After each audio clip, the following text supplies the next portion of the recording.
Okay, guys, let's talk about the cathode rays, positive rays, and the electron. Okay, let's start from some motivational quotation. Focus on the steps in front of you, not the whole staircase. And you must have long-term goals, and keep you from being frustrated by short-term failures. एकदम राम्रो लागेर म तपाईँलाई share गर्दैछु। आज के पढौँ भने मिल्कन वेल ड्रप एक्सपेरिमेन्ट। यो मेथड भनेको जनरली चार्जको इलेक्ट्रोन फाइन्ड आउट गर्नलाई मिल्कनले एउटा सेटअपमा चाहिँ एक्सपेरिमेन्ट गरेका थिए र जनरली इलेक्ट्रोनको चाहिँ चार्ज फाइन्ड आउट गर्नलाई उनले यो सेटअप गरेका थिए र यो जनरली यो एक्सपेरिमेन्ट चाहिँ स्टोक ल अफ भिस्कोसिटी र कन्डाइजेसन अफ चार्जको कन्सेप्टमा चाहिँ आधारित छ र उनको एक्सपेरिमेन्ट अनुसार चाहिँ चार्ज भनेको चाहिँ कति हुन्छ त उनले फर्मुला डिराइभ गरे र त्यो फर्मुला भनेको 6/eta/E into V1 plus V2 into R, where E is equal to electric field intensity and V1 V2 are the two terminals velocity at rest and without electric field. So where R is equal to 9eta/V1 upon 2 sigma minus rho into G हुन्छ। यसरी यो question एकचोटि यमईमा सिधै फर्मुलाबाट different मेजरमेन्टहरू दिएर सिधै charge कति हुन्छ भनेर पनि सोधेको थियो त्यो। सो यो फर्मुला पनि इम्पोर्टेन्ट छ, तपाईँले जान्दा राम्रो नै हुन्छ, किनभने एकचोटि क्वेसन सोधेको पनि छ। त्यो भएको हुनाले त्यति धेरै सोधेको चाहिँ छैन, तर एकपटक सोधेको हुनाले तपाईँले फर्मुला चाहिँ याद गर्नुपर्ने हुन्छ। अब मिल्कनले चाहिँ के गरेका थिए त भन्दा प्रत्येक वेल ड्रपहरूको चाहिँ इन्टिग्रल मल्टिपलको रूपमा चाहिँ वेल ड्रपहरूलाई चाहिँ एटोमाइजरको हेल्पले चाहिँ इलेक्ट्रिक फिल्ड सेटअप गरेर प्रत्येक ड्रपहरूको चाहिँ चार्ज क्यालकुलेट गरेका थिए। अब यो ल कसरी कुन कुन कुरामा चाहिँ बढी इम्पोर्टेन्ट अथवा फोकस गर्ने भन्ने कुरा चाहिँ जनरली तपाईँले चाहिँ क्वान्टाइजेसन अफ चार्जको कन्सेप्ट चाहिँ मिल्कन वेल ड्रप एक्सपेरिमेन्टबाट चाहिँ फाइन्ड आउट भएको थियो र चार्ज भनेको कुनै पनि सब्सटेन्समा कुनै पनि इलेक्ट्रिक चार्ज रहेको कुनै पनि सब्सटेन्समा चाहिँ चार्ज कति हुन्छ भनेर फाइन्ड आउट गर्दा उनले चाहिँ Q equal to N E भनेर फाइन्ड आउट गरे। अब यसको मिनिङ के हो त भन्दाखेरि कुनै पनि चार्ज कति छ भनेर फाइन्ड आउट गर्दाखेरि के हुन्छ त भन्दा चार्ज भनेको एउटा प्याकेटको रूपमा बसेको हुन्छ भनेको मतलब एउटा वाल बनाउँदाखेरि जसरी सेम साइजको इँटाहरू हामीले युज गरिन्छ त्यसरी नै त्यो एउटा वाल फर्मेसन गर्नलाई एउटा वाललाई तपाईँले जुन गिभन चार्जको रूपमा लिन सकिन्छ। त्यसमा चाहिँ चार्जहरू पनि त्यस्तै क्वान्टाको फर्ममा चाहिँ एउटा इँटाको जसरी वाल बनेको हुन्छ त्यसै गरी एउटा इनर्जी प्याकेट अफ इनर्जी अथवा क्वान्टाको रूपमा बसेको हुन्छ। भन्नुको मतलब मल्टिपल अफ द इलेक्ट्रोनिक चार्जको फर्ममा बसिरहेको हुन्छ। जस्तै लेट अस सपोज कुनै एउटा वेल ड्रपमा चाहिँ कतिवटा इलेक्ट्रोन रहेछ त 5वटा इलेक्ट्रोन रहेछ हैन, भनेको होल नम्बरमा मात्रै चार्ज हुन्छ भनेको 5 times of electronic charge of electron हुन्छ। यो होइन कि फ्र्याक्सनमा चाहिँ हुँदैन, जस्तै 2.5 चाहिँ हुन सक्दैन भनेर उनले चाहिँ फाइन्ड आउट गरे। यसलाई नै क्वान्टाइजेसन अफ चार्ज भनिन्छ। भन्नु मतलब क्वान्टा एज एउटा इलेक्ट्रोन एउटा चाहिँ क्वान्टा मानियो भने त्यसै गरी कतिवटा इलेक्ट्रोन छन् त हैन, कतिवटा क्वान्टाहरू छन् त एज अ इलेक्ट्रोनको रूपमा भनेर चाहिँ यो फर्मुलाले भन्छ। र प्लस र माइनस पनि यहाँ देखिएको छ। प्लस र माइनस भन्नाले नेचर अफ चार्ज जनाउँछ। अब प्लस भन्नाले पोजिटिभ चार्ज, माइनस भन्नाले नेगेटिभ चार्ज। अब यहाँनिर चाहिँ म्याग्निच्युडको रूपमा यसलाई राखिँदैन प्लस माइनसलाई, जनरली प्लस र माइनसले चाहिँ चार्ज अफ नेचर मात्र सो गर्छ है त। यति कुरा बुझिसकेपछि अब यो एक्सपेरिमेन्टबाट के कुरा क्वेसन सोध्न सक्छ, कुन कुन क्वेसनहरू इम्पोर्टेन्ट छ भनेर हेरौँ। जस्तै लेट अस सपोज एउटा क्वेसन के छ भने an oil drop in Millikan experiment has a charge 4.8 × 10⁻⁹ coulomb छ र यसमा चाहिँ how many excess electron are on the droplet भनेर सोध्न सक्छ। अब यसलाई कसरी गर्न सकिन्छ त भन्दा लेट अस सपोज तपाईँले Q इक्वल टु के हुने भयो त हामीलाई थाहा भएको फर्मुला भनेको Q equal to N E हुन्छ। अब तपाईँले यहाँबाट चाहिँ N फाइन्ड आउट गर्न सक्नुहुन्छ। जस्तै Q अपन के गर्न सकियो त E गर्न सकियो, Q अपन E भयो। अब Q भनेको कति दिएछ त गिभन चार्ज भनेको 4 × 10⁻⁻ कति भयो त -19 भयो। अपन के गर्न सकियो त E भनेको इलेक्ट्रोनको चार्ज भनेको 1.6 × 10⁻⁻ कति हुन्छ त -19 हुन्छ। सो यो क्यालकुलेट गर्दाखेरि कति आउँछ त 16 3 जा है त, भनेपछि 3 कुलम चार्ज रहेछ है त। त्यो मिल्कन वेल ड्रप जुन ड्रपमा चाहिँ एक्सेस इलेक्ट्रोन कतिवटा रहेछ त भनेको दैट इज इलेक्ट्रोन भनेको कतिवटा रहेछ त 3वटा इलेक्ट्रोन रहेछ है त। अब 3 × E होइन, यसको मतलब 3वटा इलेक्ट्रोन रहेछ भनेको 3वटा इलेक्ट्रोनमा जतिवटा चार्ज हुन्छ त्यति नै त्यसमा के रहेछ त चार्ज रहेछ, टोटल चार्ज। यसरी पनि गर्न सकिन्छ। अब यस्तो क्वेसन पनि तपाईँहरूलाई सोध्न सक्छ, त्यो भएको हुनाले यस्तो क्वेसन पनि मेन चाहिँ यो क्वेसन नै इम्पोर्टेन्ट छ, बढी सोधिरहेको छ। अब इन्डियन बोर्डहरूमा यसरी सोधेको छ भने नेपालको बोर्डहरूमा नेपालको जुन इन्ट्रान्स एक्जामहरू छ तिनीहरूमा चाहिँ लेटेस्ट सपोज उलन कटन अथवा उलन कुनै उस उलोहरूमा चाहिँ तिमीले कुनै मेटल रब गरेको छौ भने कति एक्सेस इलेक्ट्रोन लस भयो अथवा कति एक्सेस इलेक्ट्रोन गेन गर्यो, होइन रडमा छ भने रडले गेन गर्न सक्यो, र उलनले चाहिँ उलन कटन अथवा कुनै छ भने त्यसले चाहिँ के गर्न सक्यो त लस गर्न सक्यो भनेपछि सेम फर्मुला युज गर्न सकिन्छ है त। कति इलेक्ट्रोन लस गर्यो गेन गर्यो भने फाइन्ड आउट गर्दाखेरि हामीले चार्ज कति छ, होइन कति लस भयो चार्ज त्यो अगाडि फाइन्ड आउट गर्नु। जति लस चार्ज लस हुन्छ त्यति एउटै त्यो लस भएको चार्जमा चाहिँ इलेक्ट्रोनहरू बसेको हुन्छ भनेको मतलब प्याकेट भनेको नम्बर अफ इलेक्ट्रोन कति छ, होइन त्यति नै लस भइराखेको हुन्छ। सो लेटेस्ट सपोज 5वटा इलेक्ट्रोन लस भयो भने त्यसमा 5वटा इलेक्ट्रोनको जति चार्ज हुन्छ त्यति नै लस भएको हुन्छ भनेपछि सिम्पल क्वेसन मात्र ट्विस्ट गरेको कन्सेप्ट के हो त सेम हो। सो हामीले फेरि त्यही नै फर्मुला युज गर्न सक्छौँ, Q इक्वल टु n नै फर्मुला युज गर्ने र n फाइन्ड आउट गर्ने है त। यसरी क्वेसन अर्को ट्विस्ट पनि गर्न सक्छ। सो एनदर क्वेसन भनेको के छ भने एनदर क्वेसन भनेको which of the following law is used in the Millikan's method for determination of the charge भनेको छ। हामीले अघि नै कुरा गरौँ यो चाहिँ स्टक ल अफ भिस्कोसिटीमा आधारित छ। अब स्टक ल भन्नाले के हो त, स्टक ल भनेको चाहिँ फोर्स भिस्कस फोर्स भनेको के हुन्छ त 6π/RV हुन्छ, वेयर इटा is the coefficient of viscosity, R is the radius of the oil drop and B is the terminal velocity, right. अरू चाहिँ 6π चाहिँ कन्स्टेन्ट भइहाल्यो, कन्स्टेन्ट टर्म भइहाल्यो। यसरी चाहिँ के छ त भन्दा केमा डिपेन्ड छ त यो स्टक ल अफ भिस्कोसिटीमा डिपेन्ड छ भनेपछि एन्सर के हुने हो त स्टक ल। ओके यसरी पनि गर्न सकिन्छ। अर्को क्वेसन के सोध्न सक्छ त Millikan oil drop experiment establish that, के कुरालाई इस्टाब्लिस गर्न खोजिरहेको छ, electronic charge depend on velocity हो कि space charge of the electron is 1.76 × 10⁻11 हो कि इलेक्ट्रोन हेज वेभ नेचर हो कि इलेक्ट्रोनिक चार्ज इज क्वान्टाइज हो कि इलेक्ट्रोन हेज पार्टिकल नेचर हुन्छ भनेर सो गर्छ। अब अभियस एन्सर भइहाल्यो, यसको एन्सर के हुने भयो त इलेक्ट्रिक चार्ज इज क्वान्टाइज्ड है त।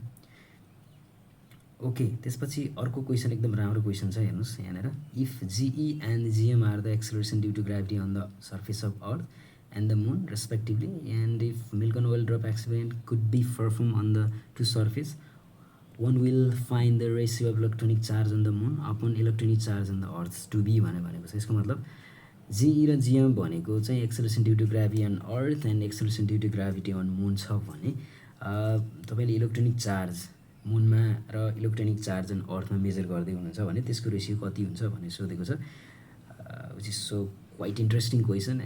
अब तपाईँले यसको एन्सर भन्नुहोस् त के हुनसक्ला, यसको एन्सर कति हुनसक्ला 1 हुनसक्ला 0 हुनसक्ला GM/GE होला GE/GM होला के होला, यसको एन्सर के हुन्छ त 1 हुन्छ। द्याट मिन्स के हुन्छ रेसियो 1 हुन्छ। यसको मतलब के हो त it is independent with the acceleration due to gravity है त, चार्ज इलेक्ट्रोनिक चार्ज चाहिँ इन्डिपेन्डेन्ट हुन्छ। यसको मतलब तिमीले मुनमा लगेर मेजर गरे पनि र अर्थमा लगेर मेजर गरे पनि के हुन्छ त इलेक्ट्रोनिक चार्ज सेम हुन्छ भन्नु खोजेको। अब सेम अपन सेम भनेपछि के भयो त 1 भयो त। अब यसरी पनि यस्ता क्वेसनहरू पनि सोध्न सक्छ कम्पिटिटिभ एक्जामहरूमा भनेपछि यी कुराहरूलाई बढी फोकस गर्नु पऱ्यो, न कि सेटअप कुनै डेरिभेसनहरू घोक्नुभन्दा यस्तो खालको क्वेसनहरू प्र्याक्टिस गर्नु पऱ्यो। क्वेसन यस्तै सुन्नेवाला छ। ओके ग्यासेस डिस्चार्ज हेरौँ। अब ग्यासेस डिस्चार्जमा चाहिँ जनरली हामीले ड्राई ग्यास भनेको चाहिँ ब्याड कन्डक्टर अफ इलेक्ट्रिसिटी हुन्छ र कुनै मोइस्चर ग्यास हो भने त्यसले के गर्छ त इलेक्ट्रिसिटी कन्डक्ट गर्न सक्छ। अब यसको एउटा इक्जाम्पल हामी हेर्न सक्छौँ। लेट सपोज कुनै ओइल ड्रप तिमीसँग चिसो हातले चाहिँ स्विच अन गरेको छौ भने के हुन्छ करेन्ट लाग्छ, त्यसपछि स्विच चिसो हात छैन भने करेन्ट लाग्दैन भने जस्तै के हुन्छ त ग्यासको कन्डिसनमा पनि ग्यासमा मोइस्चर छ भने कन्डक्ट गर्छ इलेक्ट्रिसिटी, तर ड्राई छ भने के हुन्छ त ब्याड कन्डक्टर हुन्छ। अब यो एउटा नर्मल कन्डिसन भयो, नर्मल टेम्परेचर प्रेसरको कन्डिसन भयो। अब हामीले यस्तो कन्डिसन क्रिएट गर्दैछौँ कि लेट सपोज हामीले प्रेसरलाई घटाइदिइरहेछौँ भनेको जनरली हाम्रो नर्मल टेम्परेचर प्रेसर कति हुन्छ त नर्मल प्रेसर 760 mmHg हुन्छ भने अब हामीले यसलाई प्रेसर घटाएर कतिमा लग्यौँ त 8-10 mmHgमा लग्यौँ भने अब यो डिस्चार्ज ट्युबमा चाहिँ कस्तो खालको फेनोमेननहरू सो गर्छ हैन भनेर हेर्न सकिन्छ।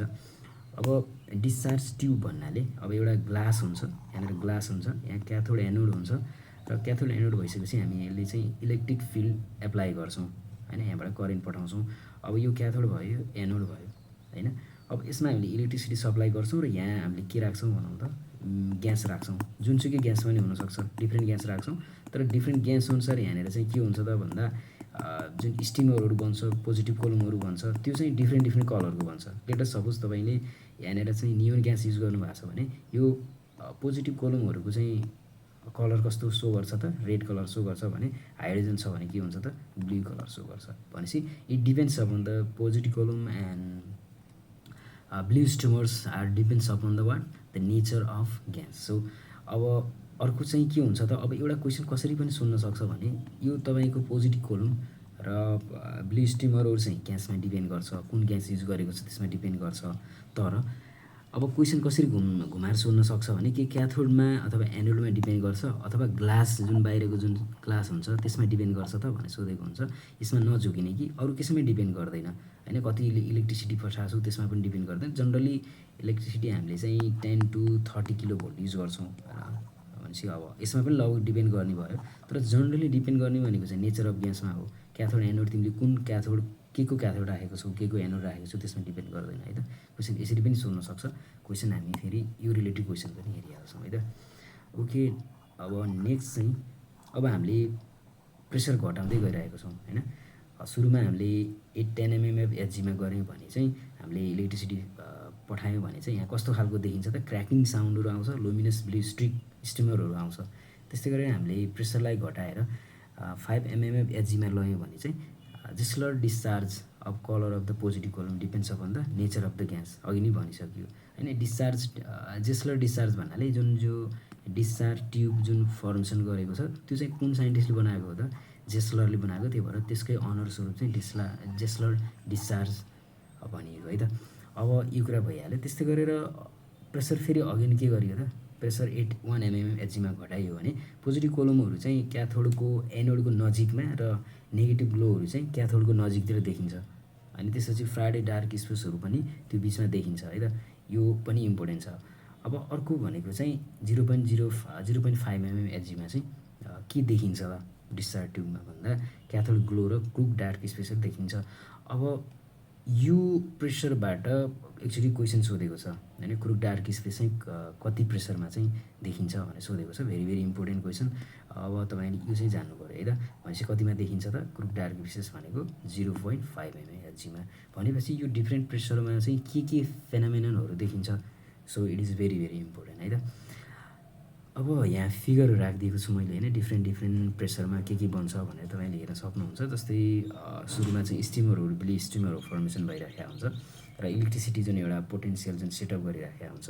अनि यहाँबाट ग्यासको जुन प्रेसर मेन्टेन गर्नको निम्ति म्यानोमिटर राखेको हुन्छ र भ्याकुम पम्पलेबाट चाहिँ यहाँबाट प्रेसर मेन्टेन गरिराखेको हुन्छ। प्रेसर घटाउँदै जाँदा जस्तै फ्राइडे डार्क स्पेसहरू फर्मेसन भइराखेको छ, क्रुक डार्क स्पेसहरू होइन, फ्राइडे डार्क स्पेसहरू, क्याथोड ग्लोहरू, पोजिटिभ कोलमहरू, नेगेटिभ ग्लो चाहिँ पोजिटिभ कोलम र क्याथोड ग्लोको बिचमा फर्मेसन हुन्छ। र क्रुक डार्क स्पेस चाहिँ के हुन्छ त, क्याथोड ग्लो र नेगेटिभ ग्लोको बिचमा फर्मेसन हुन्छ। यति जान्यो भने तपाईँहरूलाई मोर देन इनफ है त। ओके, हामी अब के कुरा गरौँ त, क्याथोड रे भनेको के हो। डिफ्रेन्ट रेहरू छ, त्यसमध्येमा क्याथोड रे है त। क्याथोड रे भनेको चाहिँ क्याथोड रे सर विलियम क्रुकले फाइन्ड आउट गरेको। It's not important. Cathode rays are the stream of the fast moving electron भन्छ। अब एउटा कुरा के नझुकिने भने त्यसो भए फास्ट मुभिङ अफ इलेक्ट्रोन हो भने कि क्याथोड रे र इलेक्ट्रोन एउटै हो भन्ने प्रश्न पनि हुनसक्छ। तर क्याथोड रे र इलेक्ट्रोन एउटै होइन है त। किन होइन त भन्दा क्याथोड रे भनेको चाहिँ stream of fast moving electrons हो। अब इलेक्ट्रोन भनेको सिङ्गल पार्टिकल है त। अब सिङ्गल पार्टिकल र धेरै पार्टिकलको ग्रुप त एउटै भन्ने कुरो भएन। त्यो भएको हुनाले so do not confuse with the cathode rays and electrons है त। ओके, अब त्यसो भने क्याथोड रेजहरू के इलेक्ट्रोम्याग्नेटिक वेभहरू हुन् त? होइनन् है त। किन इलेक्ट्रोम्याग्नेटिक वेभ होइन भने अब कि त इलेक्ट्रिक फिल्डमा मात्रै डिफ्लेक्ट हुन्छ नि कि म्याग्नेटिक फिल्डमा मात्रै डिफ्लेक्ट हुन्छ। सो बोथ उसमा चाहिँ इलेक्ट्रिक म्याग्नेटिक र दुइटै फिल्डमा चाहिँ डिफ्लेक्ट हुन सक्दैन। अथवा रिजोल्युसन अफ इलेक्ट्रिक कम्पोनेन्ट र रिजोल्युसन अफ म्याग्नेटिक कम्पोनेन्ट चाहिँ हुँदैन यिनीहरूको। त्यो भएको हुनाले हामीले यिनीहरूलाई इलेक्ट्रोम्याग्नेटिक वेभ भन्न सकिँदैन। यिनीहरू मेकानिकल वेभ हुन्। तर यिनीहरू डिफ्लेक्ट चाहिँ हुन्छ है। क्वेसन कसरी सोध्न सक्छ भने यो क्याथोड रेज आर होइन भन्न सक्छ, are deflected along the magnetic and the electric field भनेर सोध्न सक्छ, अन्ली इलेक्ट्रिक फिल्ड भनेर सोध्न सक्छ, अन्ली म्याग्नेटिक फिल्ड भनेर भन्न सक्छ, बोथ राखिदिन सक्छ। एन्सर बोथ हुन्छ। तर कम्पोनेन्टमा चाहिँ स्प्लिट हुँदैन है त। Do not confuse with that concept right. So not electromagnetic wave but they are deflected along the electric and magnetic field. Clear? Okay, अब हामी के कुरा गरौँ त स्पेसिफिक चार्जको कुरा गरौँ। स्पेसिफिक चार्ज भन्नाले त्यो चार्ज कन्टेनिङ पार्टिकलको चार्ज अपन के गरिन्छ त मास गरिन्छ है त। स्पेसिफिक चार्ज भन्नाले E/m भनेको इलेक्ट्रोनिक चार्ज अपन त्यसको मास भनेको उसँग चार्ज कति छ त्यो अपन के गरिन्छ त मास गरिन्छ। टोटल चार्ज होइन, एउटा सिङ्गल चार्ज अपन सिङ्गल चार्जको मास है त, that is the specific charge. So specific charge of electron कति हुन्छ, यो चाहिँ 1.76 × 10⁻11 कुलम हुन्छ। यो चाहिँ घोक्दा चाहिँ सजिलो हुन्छ मगअप गर्दा, किनभने यो कुनै क्यालकुलेसनमा E/m सिधै हामीले E/m को भ्याल्यु सिधै राख्न सकिन्छ। त्यो भएको हुनाले इलेक्ट्रोनिक चार्जको भ्यालु तपाईँले चाहिँ घोक्नुपर्छ है त। Okay, same as that of electron obviously. अब यो चाहिँ जे थोम्सनले चाहिँ स्पेसिफिक चार्ज चाहिँ डिटर्माइन गरेर एउटा चाहिँ एक्सपेरिमेन्ट गरेका थिए होइन। फुल नेम त जे थोम्सन भइहाल्यो। अनि उनको सेटअपमा चाहिँ क्रस इलेक्ट्रिक र म्याग्नेटिक फिल्ड थियो है त। ओके, क्रस इलेक्ट्रिक भन्नाले इलेक्ट्रिक फिल्ड माथि छ भने म्याग्नेटिक फिल्ड तल है त। अनि बिचमा चाहिँ के हुन्छ त क्याथोड रेजहरू चाहिँ अथवा कुनै चार्ज पार्टिकललाई चाहिँ पठाइएको हुन्छ, त्यसपछि त्यो कता डिफ्लेक्ट हुन्छ त्यो अब्जर्भ गरिएको थियो। अनि यसको भ्यालु चाहिँ कन्स्टेन्ट हुन्छ, E/m को भ्यालु कन्स्टेन्ट हुन्छ, कुनै एउटा चार्ज पार्टिकलको निम्ति चाहिँ कन्स्टेन्ट हुन्छ। अनि यो जुन भ्यालु छ त्यसमा चाहिँ त्यो चाहिँ ग्यासमा डिपेन्ड गर्दैन र त्यसको चाहिँ केमा त मटेरियल क्याथोड चाहिँ केमा युज गरेको छ, कस्तो खालको क्याथोड छ भन्ने कुरासँग इन्डिपेन्डेन्ट हुन्छ के त E/m को भ्यालु है त। अनि त्यसपछि E/m को भ्यालु पनि इन्डिपेन्डेन्ट हुने भयो, कन्स्टेन्ट हुने भयो, independent with the gas, independent with the material of the cathode है त। अब क्याथोड रे भन्नाले स्ट्रिम अफ इलेक्ट्रोन अघि नै भनिसक्यो। अनि they are deflected electric and magnetic field. यो चाहिँ IM/ME BPKS पनि सोधिसकेको छ, त्यो अघि नै यो क्वेसन रिपिट हुनसक्छ। सो भनेपछि यसलाई कन्ठै गर्नु पऱ्यो होइन, अथवा बुझेर पढ्नु पऱ्यो। They produce heat on the falling on the material surface भन्नाले कुनै मटेरियलमा यो क्याथोड रेजहरू फल गरेको छ, परेको छ भने, त्यो मेटलमा परेको छ भने यसले के गरिदिन्छ त हिट रिलिज गरिदिन्छ। हिट रिलिज गरेपछि अभियसली टेम्परेचर पनि बढ्न थाल्छ होइन। They produce fluorescence and can affect the photographic plate. Photographic प्लेटमा चाहिँ फ्लोरेसेन्स प्रोड्युस गर्छ होइन, कलर्स प्रोड्युस गर्न सक्छ। त्यसपछि they ionize the gas through which they passes भनेको जुन मिडियमबाट पास हुन्छन् होइन, जस्तै लेटेस्ट ग्यास मिडियमबाट पास भइरहेको छ भने त्यो ग्यासको आयनहरूलाई आयनाइज गरिदिन्छ भनेको त्यो ग्यासको एटमबाट चाहिँ जुन मलिकुलभित्र एटमबाट चाहिँ के गराइन्छ त इलेक्ट्रोन रिलिज गराइन्छ, बाहिर निकालिदिन्छ। That is what ionization of the gas है।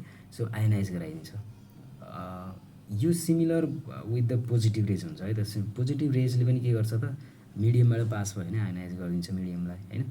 So cathode rays have the low ionization power than the positive rays and cathode rays can travel with speed ranging from 130 to 110 right.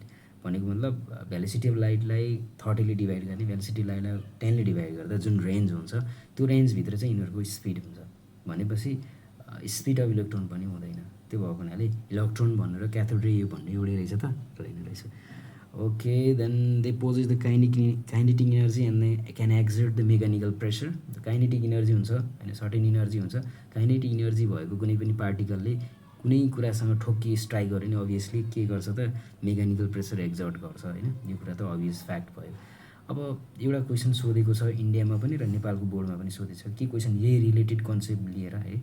के सोधेको छ त भन्दा cathode ray strike a solid object and especially metal of the high atomic weight and high melting point. X ray are emitted from the object भन्नुको मतलब क्याथोड रेहरू यस्तो अब्जेक्टमा strike गर्छ जसको चाहिँ हाई एटमिक वेट हुन्छ र हाई मेल्टिङ पोइन्ट हुन्छ भने त्यहाँ स्ट्राइक गर्छ भने चाहिँ के रिलिज गर्छ त एक्सरे रिलिज गर्छ भने भन्छ। तर हाई एटमिक वेट छैन, हाई मेल्टिङ पोइन्ट पनि छैन भने त्यो कन्डिसनमा स्ट्राइक गर्छ, मेकानिकल प्रेसर एक्जर्ट मात्रै गरेर छोड्छ, तर एक्सरे चाहिँ रिलिज गर्दैन।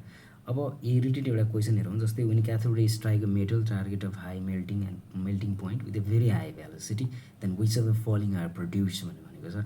अप्सनमा चाहिँ अल्फा रेज, अप्सन बीमा एक्स रे, सीमा अल्ट्रा भोइलेन्ट रे एन्ड डीमा गामा रे भनेको छ। सो एन्सर के हुने भयो त एक्सरे हुने भयो। अब अरू किन हुँदैन क्वेसन मेबी एराइज। सो किन हुँदैन भने अरू रेज प्रोडक्सन गर्नुको निम्ति चाहिँ मिनिमल इनर्जी चाहिन्छ, त्यो मिनिमल इनर्जी पुग्दैन। तर एक्सरेलाई चाहिँ त्यो मिनिमम इनर्जी पुग्छ, त्यो भएको हुनाले एक्सरे प्रोडक्सन हुन्छ। अब एक्सरेको प्रोडक्सन नै किन हुन्छ त्यो हामी अर्को एक्सरे च्याप्टरमा पढ्छौँ है त। क्यारेक्टरिस्टिक एक्सरेहरू छ है, त्यो क्यारेक्टरिस्टिक एक्सरेको फिचर्समा हामी पढ्छौँ है त। अब अर्को क्वेसन के छ, in the phenomena of electric discharge through gases at a low pressure and colour glow in the tube appear as a result of होइन, त्यो जुन डिस्चार्ज ट्युब छ त्यो डिस्चार्ज ट्युबमा चाहिँ डिफ्रेन्ट कलरहरू इमिट गर्छ, त्यो किन इमिट गर्छ, त्यसको प्रिन्सिपल के हो, यसको पछाडिको प्रिन्सिपल के हो भनेर सोधेको छ। Collision between the charge particle emitted from the cathode and the atom of the gas हो कि collision between the different electrons of the atoms of the gas हो कि excitation of electron in the atoms हो कि collision between the atoms of the gas हो, है त।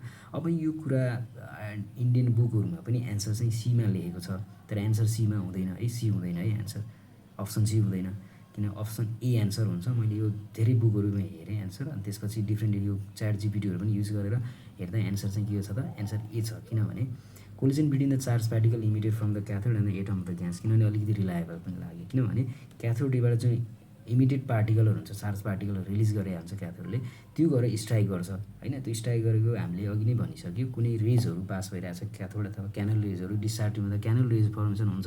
अब छिटो मेडीबाट पास भएपछि आयोनाइज गर्छ भने हामीले पढिसकेपछि त यो कुरा ठ्याक्कै मिल्न जान्छ, किनभने त्यो जुन पार्टिकलहरू आयोनाइज इमिटेड पार्टिकलहरू हुन्छ, चार्ज पार्टिकल, त्यो चाहिँ हामीले राखेको युज गरेको ग्यासको मलिक्युलमा स्ट्राइक गर्छ र त्यो मलिक्युलहरूलाई के गरिदिन्छ त, आयोनाइज गरिदिन्छ। अभियसली एन्सर के हुनु पऱ्यो त, ए हुनु पऱ्यो।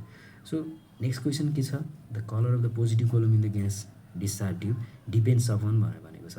यो पोजिटिभ कोलम चाहिँ जुन ग्यास डिस्चार्ज ट्युबमा हामीले युज गरिन्छ त्यसको पोजिटिभ कोलमको कलर चाहिँ केमा डिपेन्ड गर्छ भनेर भनेको छ। अघि नै डिस्कस गरिसकेको कुरा हो। एन्सर के हुने भयो त, the gas in the tube, right. The type of glass use to construct the tube होइन, the gas in the tube है द एन्सर। एप्लाइड भोल्टेजमा डिपेन्ड गर्दैन, मटेरियल अफ द क्याथोडमा डिपेन्ड गर्दैन। भन्नुको मतलब हामीले सर्टेन भोल्टेज, मिनिमम भोल्टेजमा, थ्रेसहोल्ड भोल्टेजमा पनि हामीले प्रोडक्सन गर्न सकिन्छ, हाई भोल्टेजमा पनि प्रोडक्सन गर्न सकिन्छ।